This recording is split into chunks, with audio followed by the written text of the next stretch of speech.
So now we continue with the video for photosynthesis, that is part 3, and this is about the factors affecting photosynthesis. So there are 4 external and 3 internal factors which affects photosynthesis. First one is external factors: light intensity and carbon dioxide. So light intensity and carbon dioxide, they go hand in hand. You cannot have that, okay, it depends upon light in so and so way and the carbon dioxide in so and so way, because it is the combination of the two which makes the photosynthesis possible. That's why it will always be that the light intensity and the carbon dioxide will go hand in hand. So one would easily think that the rate of photosynthesis will increase with the light intensity. To some extent it is true. Photosynthesis increases with the light intensity up to a certain limit only. So if the light intensity is more, we see that it will be increasing the photosynthesis to only a small extent, to a certain extent. But it is not that more the sunlight energy, more will the photosynthesis. No, it is not like that. It is only up to a certain limit that the light intensity is going to increase the photosynthesis. Photosynthesis increases with the intensity of light to a certain extent, and then it stabilizes at a point where carbon dioxide percent is 0.02%. But if at this point the carbon dioxide concentration increases, the photosynthesis also increases further and again gets stabilized at 0.05% of carbon dioxide for both factors together. So it is seen that that's why they are giving you a graph that when the carbon dioxide level is 0.02%, at that time the light intensity means till the time it is 0.02, the light intensity will increase the photosynthesis, but then it becomes constant. So at 0.02% of carbon, so at 0.02% of carbon, it is going to stabilize again. So even in increase in the light energy, there is no increase in the photosynthesis. But if this particular increases to 0.05, then there is again some slight increase and then it stabilizes again. Oh yeah, so you can see that the increase in the light energy alone will not help the increase in the photosynthesis. There should be a subsequent increase in the carbon dioxide level also, and that too limited only to 0.05%. If the level of carbon dioxide inside the air increases above 0.05%, then it is seen that the stomata themselves are going to close and there would not be any carbon dioxide taken in further. Second is temperature. With the rise in temperature, the rate of photosynthesis rises. This rise occurs up to optimum temperature of 35 degrees Celsius, maximum suitable temperature where the photosynthesis occurs best, after which the rate falls and stops above 40 degrees Celsius. At this upper limit, the enzymes are destroyed. A rise of 10 degrees up to the optimum temperature doubles the rate of photosynthesis. For example, rise from 20 to 30 or 20 to 32 or 25 to 35 doubles the rate of photosynthesis, but up to 40 degrees only. Once it reaches 40 degrees and above, then there is the enzymes which are helping the photosynthesis to take place. They themselves get destroyed. That's why the temperature, optimum temperature, is only up to 35 degrees Celsius. Third is water content. Of course, you require water for photosynthesis. So the scarcity of water due to reduced absorption from the soil or due to an excessive loss through transpiration reduces the rate of photosynthesis by decreasing diffusibility or diffusing capacity. So due to closure of stomata, only 1% of water absorbed by the root is utilized in photosynthesis. So of course, if water is not present, the stomata will not open because stomata will not get turgid, and accordingly there won't be photosynthesis taking place without water. Internal factors. Now these were the external factors. The external factors were sunlight, carbon dioxide, temperature and water. Now it is the internal factors. First is chlorophyll, the presence of chlorophyll. Nutrition deficiency of minerals cause loss of chlorophyll, and hence the drop in trapping solar energy. So if the solar energy is not being trapped, there cannot be photosynthesis. So chlorophyll is very much required. So if there is any nutrition deficiency in the plant, then chlorophyll will not be available. Protoplasm, dehydration of the protoplasm for some reason reduces the rate of transpiration. Similarly, the accumulation of carbohydrates, sugar and starch also reduces the rate of photosynthesis. So that is dehydration. If the water content is not there, of course it is not going to help with it. And if the content of starch and sugar is present in the cell is much more, then also it is not going to allow further photosynthesis to take place.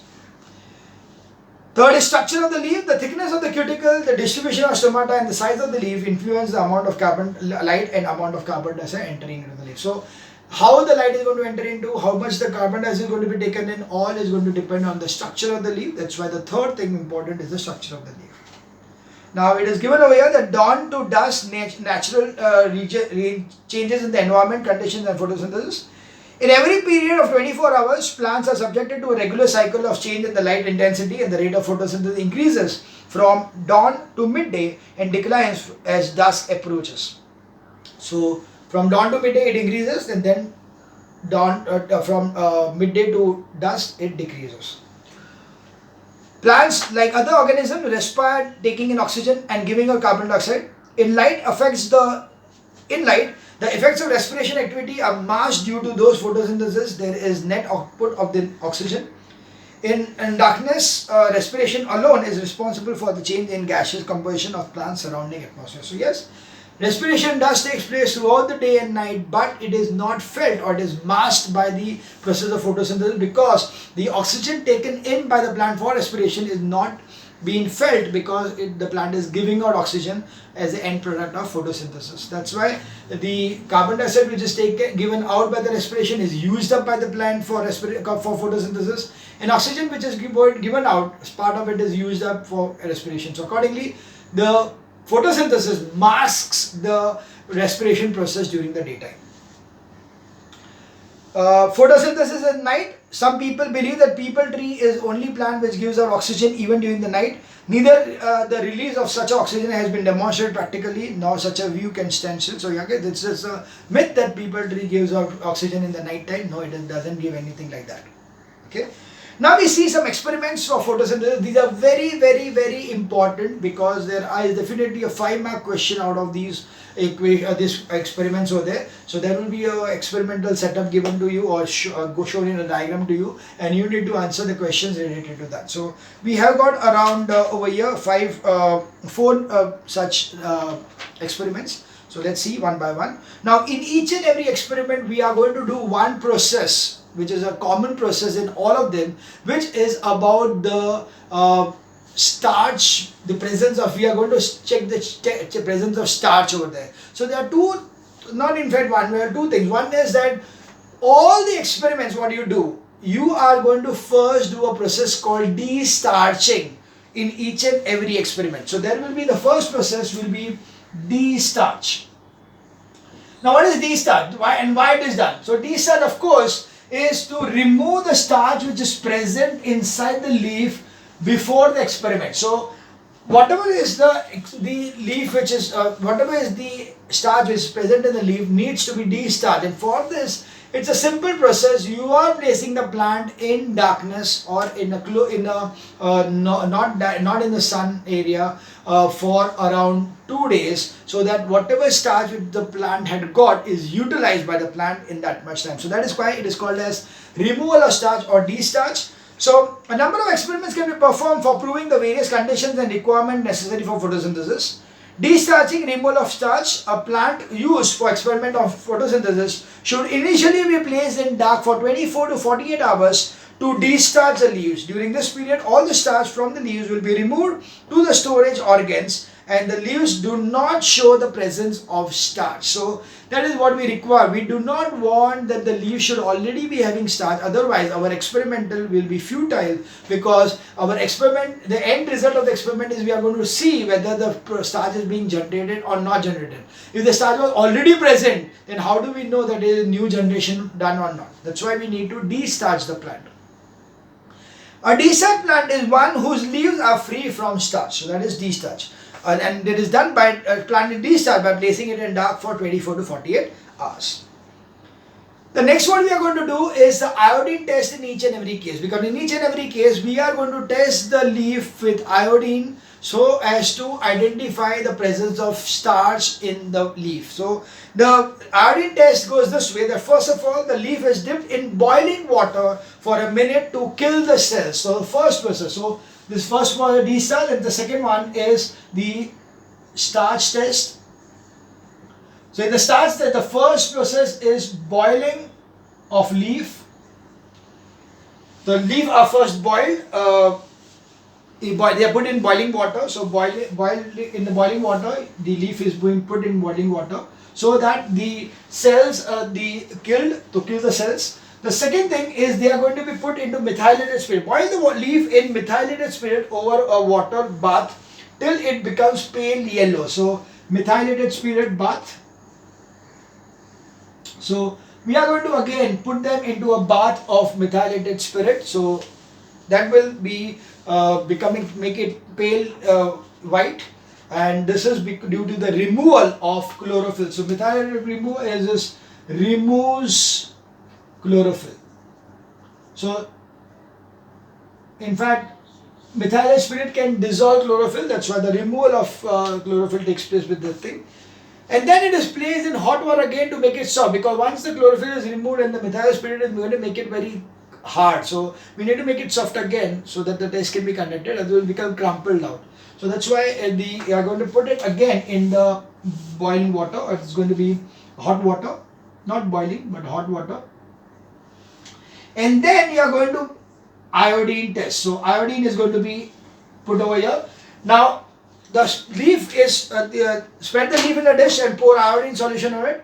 The presence of starch will be indicated by blue-black color. So blue-black, the iodine which is there, the iodine is purple. This purple is going to turn into blue-black. Now blue-black shows presence of starch. So if starch is present, it will turn blue-black or it will remain brown. So leaf without the starch will turn brown. So leaf will turn blue-black if starch is present and turn brown without starch. Okay.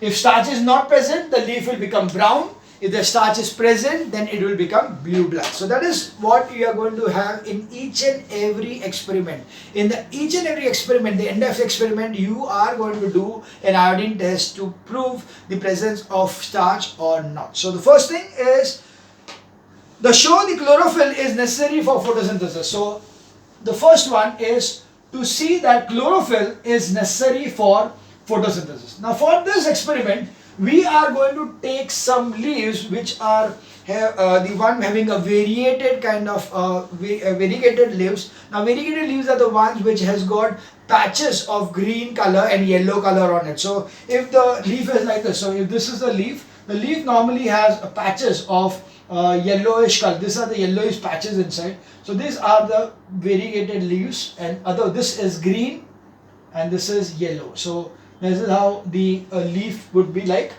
So we are just going to take such a kind of a leaf which has got the green and the white patch over there, white or yellowish patch over there. So take a plant with variegated leaves having some green and some non-green area, like the coleus, geranium and croton. Discharge the leaves by keeping the plant in the dark room for a few days. Place the plant in the sun. After a few hours, pluck one leaf, make its outline on a paper and mark the green and the non-green areas of the outline. So what we are going to do is that we are going to outline that consequence area white there or consequence green there, so that you know the color changes which is going to take place. Test the leaf for starch. Only the green part of the leaf turns bluish while showing the presence of starch. So here you will find, as soon as you do the starch test, you will find that this complete area will become blue-black, whereas this area will become brown. So this will become brown and this yellow will turn brown, and the areas which are green turns blue-black, showing that only those areas which have got chlorophyll in it, their photosynthesis or the starch production took place. On other places, there was no presence of starch. The second experiment to prove that sunlight is necessary for the photosynthesis. So in this case, again, you are going to take a leaf, and to that leaf, so we are going to take this particular leaf, and this leaf we are going to do this way, that we are taking a card paper, and to this paper we are going to cut a star mark. Okay, star mark, such that I can see only this part. So this over part is completely covered, so this doesn't get sunlight, only this one area gets sunlight. And now the same thing, you are going to keep it in light for some time, and then you are going to check first of all destarch करने के बाद उसको sunlight में डाला, तो this particular part is not getting the sunlight, these parts not getting the sunlight. Then you take the iodine test, you will find only this becoming blue black, this becomes brown, showing that the areas only where sunlight was available that produced starch, otherwise it did not. So take a plant with destarch leaves, cover one of its leaf with a black paper on which a design is cut, place this plant in the sun. After a few hours, test the leaf with which is covered with black paper for the presence of starch. It will be observed that only the part of the leaf which could get light through the cut out design, as well as those that were left uncovered. This uncovered part, okay, this covered part, this part and the uncovered part, yani this part and this part, they are going to get the sunlight. So as well, those which were left uncovered by the paper turned blue black, showing the presence of starch. So this is the experiment number 2. Now we move on to experiment number 3, which is showing that how carbon dioxide is required for photosynthesis. So in this process, what we do is that we take a leaf and we are going to place this leaf, half the part of the leaf will be inside a bottle which would contain potassium hydroxide. Now there will be a bottle.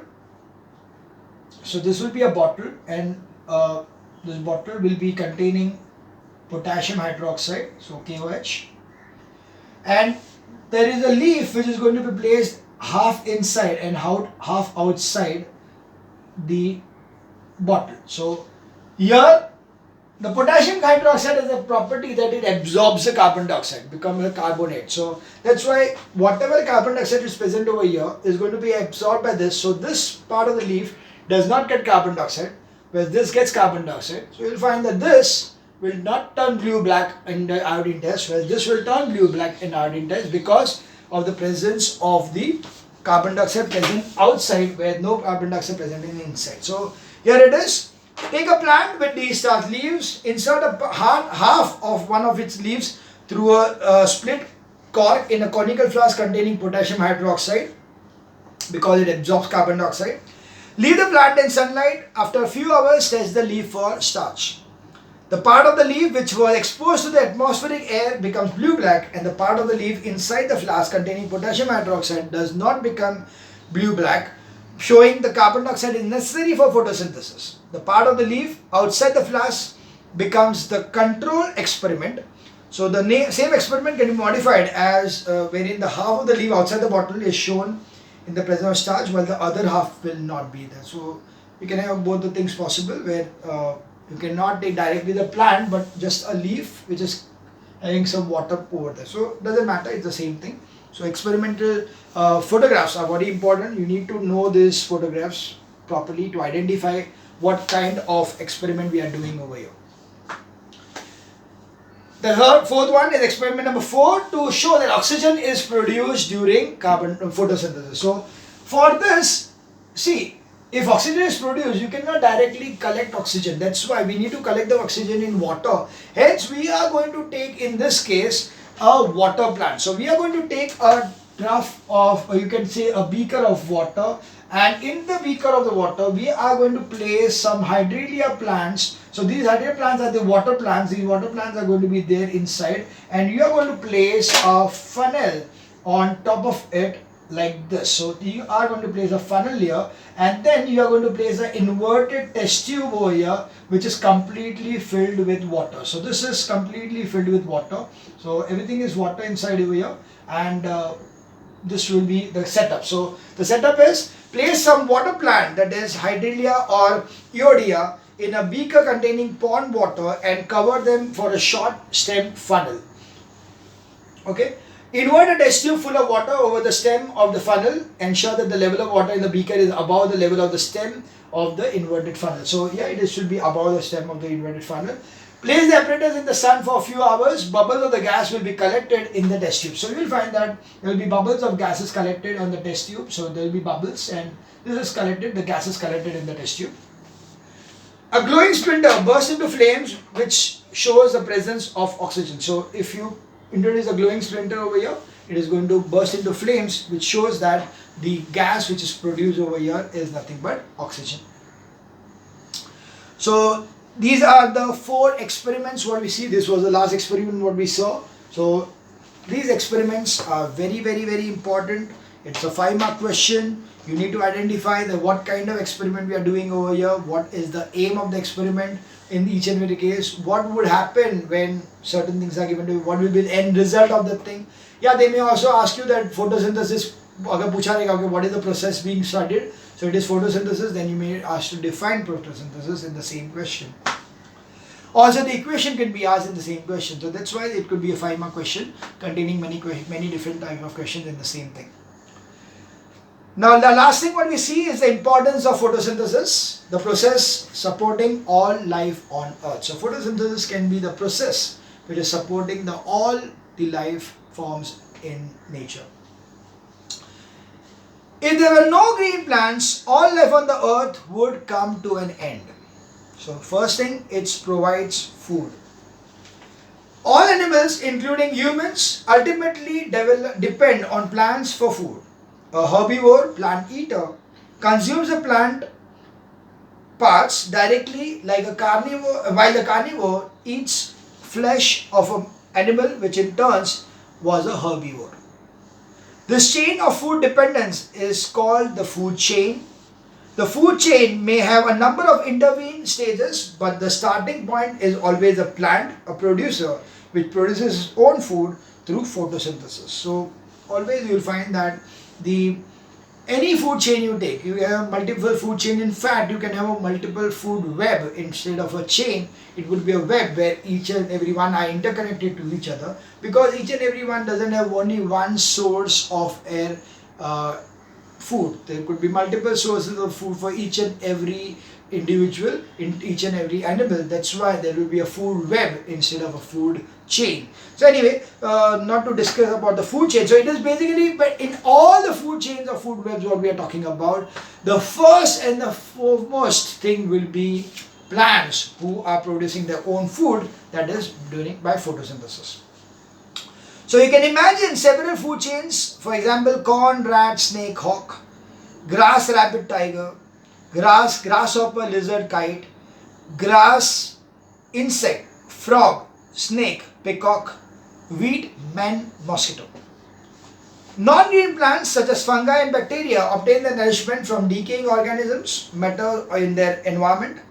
This matter comes from dead animals and plants, which in their own turn were dependent on photosynthesis. Secondly, it provides oxygen. The life-supporting gas, oxygen, is present in the atmosphere in a free state only because of the photosynthesis. Scientists strongly believe that about 2 million years ago, when there were no life on the earth in any form, there was no free oxygen in the atmosphere. Appearance of green plants set the stage for the animals to appear. Almost all organisms need oxygen for respiration.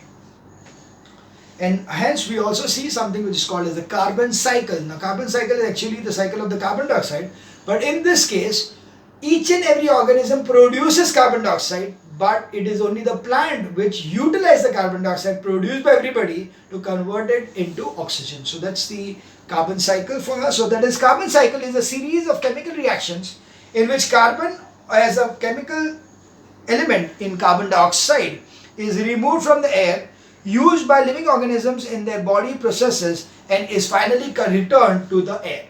So taking in carbon dioxide for the process and giving out carbon dioxide as the process. So that is the way the living organisms are going. So unliving organisms are going to take in carbon dioxide, and in turn the other organisms are going to give out carbon dioxide, and there will be a carbon cycle which is taking place. So we'll follow the carbon cycle. We'll be having the topmost of the carbon dioxide, and then there will be lower branches wherein the consumers, the decomposers, and everybody are going to generate carbon dioxide by respiration and all. And even the fossil fuels, when they are burned, are going to be giving out carbon dioxide. But the only one which is going to utilize carbon dioxide and form oxygen is photosynthesis. So photosynthesis, green plants use carbon dioxide of the air to produce carbohydrates. Food chain, through food chain, the food containing carbon in the carbohydrates and other products passed on from plants to animals, consumers. Carbon is an essential compound of all body tissues of both plants and animals. Respiration, all plants and animals respire by oxidizing carbohydrates in their cells to produce energy and give out carbon dioxide into the atmosphere. Decaying, the dead remains of the plants and animals are consumed by bacteria and fungi, decomposers. In the process, they break down the organic matter, releasing carbon dioxide back into the atmosphere. And finally, combustion, when a fuel such as a wood or a fossil fuel like coal, petroleum or natural gas is burned, the carbon contained in it is oxidized to carbon dioxide, which in turn is given back into the atmosphere. All the fuel named above originally comes from living organisms. And finally, a certain amount of carbon dioxide is released during heating or burning of limestone in the lime kiln. So these are the different ways the carbon dioxide is going to be generated in the different processes on the earth's surface, and the only process which is going to be the reverse of that is photosynthesis. So that is why this diagram over here, all the arrows over here, you can see they are coming towards the carbon dioxide. There is only one which is going from carbon dioxide to the plant, that is photosynthesis, giving you oxygen. So that is the carbon cycle for you, and this gives you the end of the chapter photosynthesis. So this also was a very important chapter for the botany point of view. Yes, so that was photosynthesis for you. Thank you.